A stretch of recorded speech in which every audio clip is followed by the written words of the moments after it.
یار یہ battery change کی تھی، آپ چیک کریں ابھی بلیک جا رہے ہیں بھائی. میں یار دیکھ رہا ہوں.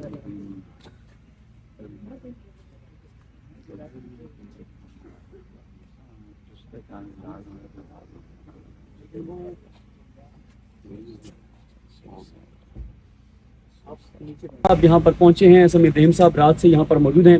عمران ریاض خان صاحب جو ہیں وہ ارشد شریف صاحب کی والدہ کے حکم پر یہاں پر پہنچے ہیں.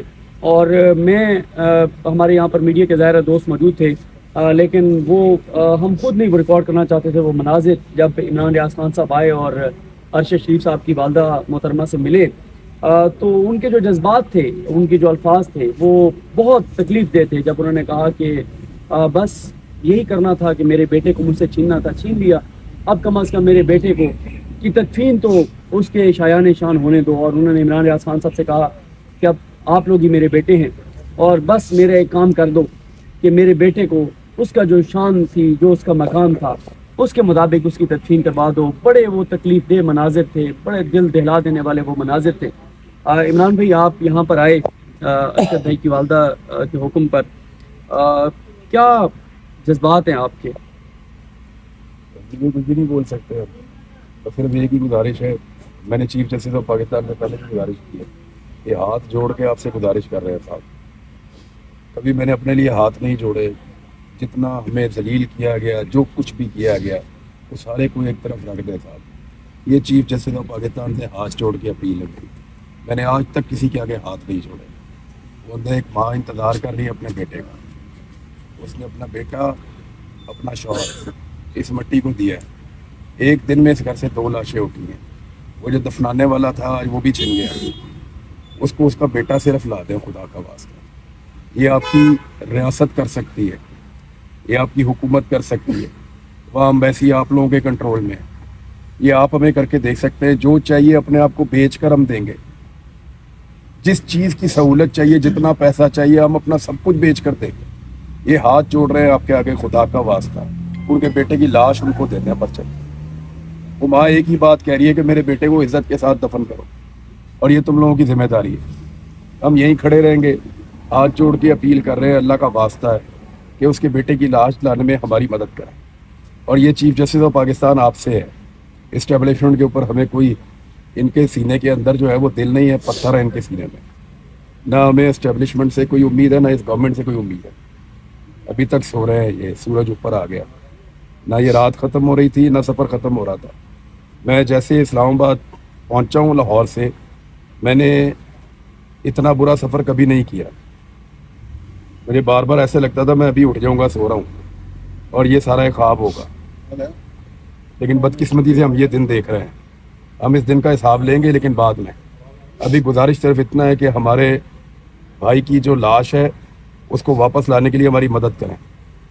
وہاں پہ آپ کے پاس امبیسی ہے، آپ کے پاس وہاں پہ نظام ہے. ہمارے وہاں تک ہاتھ نہیں جا سکتے، مجبور ہیں، بندھے ہوئے ہیں. بس کسی طرح اتنا کروا دیں چیف جسٹس آف پاکستان کہ ہمارے بھائی کی لاش یہاں تک پہنچا دیں. سمیع صاحب جب عمران بھائی ملے، آپ تو ظاہر ہے رات سے ہی ارشد بھائی کی والدہ کے ساتھ آپ یہاں موجود ہیں. جب وہ ملے عمران بھائی تو ان کے الفاظ یہ تھے کہ 2 بیٹے تھے، ایک پہلے چلا گیا اور ایک آج چلا گیا. اور یہی انہوں نے کہا کہ میرے بیٹا واپس نہیں آ سکتا، لیکن میں یہی کہتی ہوں کہ جو اس کی شان تھی، جو اس کا مقام تھا، اس شان اور اس مقام کے مطابق اس کو دفن تو کرنے دو. یہ اس ماں کی آخری التجا ہے، یہ اس ماں کی آخری اپیل ہے. کیا کہیں؟ دیکھیں، میں جب پہنچا ہوں رات یہاں پہ تو جو حوصلہ میں نے دیکھا ان میں، مجھے یقین نہیں آیا کہ یہ ارشد کی ماں اس قدر حوصلہ مند ہو سکتی ہیں. پھر میں نے سوچا کہ ارشد کتنا حوصلہ مند تھا، یقیناً ایسی ماں کا بیٹا ہی اتنا حوصلہ مند ہو سکتا ہے. اور وہ اس وقت وہ بہت سارے لوگ تھے، کاشف عباسی بھی تھے اور بھی بہت سارے لوگ تھے، شاید میتلا تھے، خبر گھمن تھے. وہ یہ کہہ رہی تھی کہ یہ جو مہمان آ رہے ہیں، ارشد کے دوست آ رہے ہیں، ان کی خدمت میں کوئی کمی نہ رہے. ابھی بھی کہہ رہی تھی کہ جو دوست ارشد کے آئے ہوئے ان کو ناشتہ دو، ان کو ناشتہ کرو، یہ کہہ رہی تھی. اور بات ہو رہی تھی ارشد صاحب کے دوستوں کے ساتھ، جن کے ساتھ ظاہر ہے آپ سے بھی بہت بات ہوتی، کہ وہ یہی کہتے تھے یار کیا کریں گے، زیادہ سے زیادہ مجھے پتہ ہے کیا کریں گے، اینڈ پہ مجھے گولی مار دیں گے. تو وہی ہوا.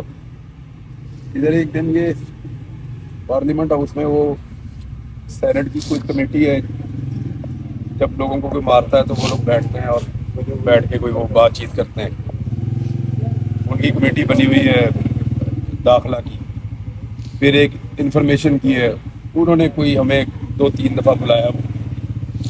ہم وہاں شکایت لگاتے تھے، بتاتے تھے کہ ہمارے ساتھ یہ ہو رہا ہے. سب سے اچھا ارشد بھائی بتاتا تھا، ایک ایک چیز کاغذ نکال کے تفصیلات کے ساتھ، کانسٹیٹیوشن آف پاکستان پڑھ کے اور پوری تیاری کے ساتھ ارشد بھائی آتے تھے اور وہ بتاتے تھے. اس دن وہاں سے باہر نکلے نا تو ادھر کی گاڑی کھڑی ہوگی شاید ارشد بھائی کی، وہ گاڑی لے کر تو جا رہے تھے تو میں نے راستے میں روک لیا. میں نے کہا بھائی اکیلے مت پھرا کرو آپ یہاں پہ، آپ کو پتہ ہے آپ نے 100 دشمن بنا لیے ہیں، کوئی آپ کے اوپر حملہ کرے گا، بدتمیزی کرے گا تو یہ بعد میں برداشت نہیں ہوگی ہم سے. تو ایسے مت کرو، میں کوئی بندوبست کرتا ہوں، آپ اکیلے مت پھرو شہر میں. ڈر اس کے پاس سے ہی نہیں گزرا تھا. آپ یہ سوچیں کہ اتنا بہادر آدمی، اس کے لیے انہوں نے کتنی زمین تنگ کی ہوگی کہ وہ یہ ملک چھوڑ کر گیا.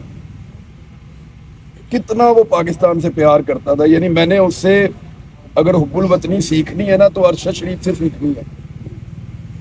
اس نے گلہ بھی نہیں کیا یار اپنے منہ سے کبھی. وہ اپنی بات تو کرتا ہی نہیں تھا، وہ تو دوسروں کی بات کرتا تھا. کبھی اس کو یہ کہتا سنا مجھے یہ کر دیا میں یہاں یا پہ مجھے یہ کہہ دیا. میں یہاں